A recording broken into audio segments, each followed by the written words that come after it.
Media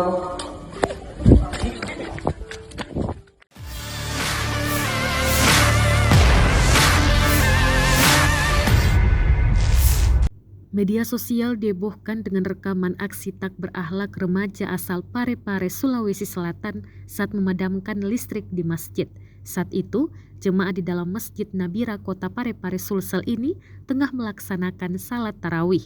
Rekamannya ramai beredar di Instagram @makassarinfo pada Senin 3 April 2023. Tampak seorang remaja berkaos merah itu mengalungkan sarung dan menenteng sendal jepit.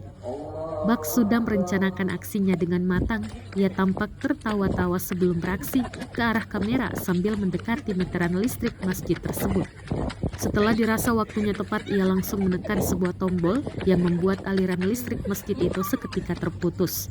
Dengan begitu, di tengah suasana area masjid yang kini telah gelap gulita karena ulahnya, remaja itu langsung melarikan diri dari lokasi. Ia bersama sejumlah remaja lainnya yang menemani beraksi tampak berlari dengan cepat menjauh dari masjid. Alih-alih merasa bersalah karena perbuatannya, mereka malah tertawa-tawa sambil melarikan diri. Belakangan dikabarkan gerombolan remaja tersebut telah diamankan pihak kepolisian. Mereka pun membuat surat pernyataan meminta maaf atas aksi tak berakhlaknya tersebut.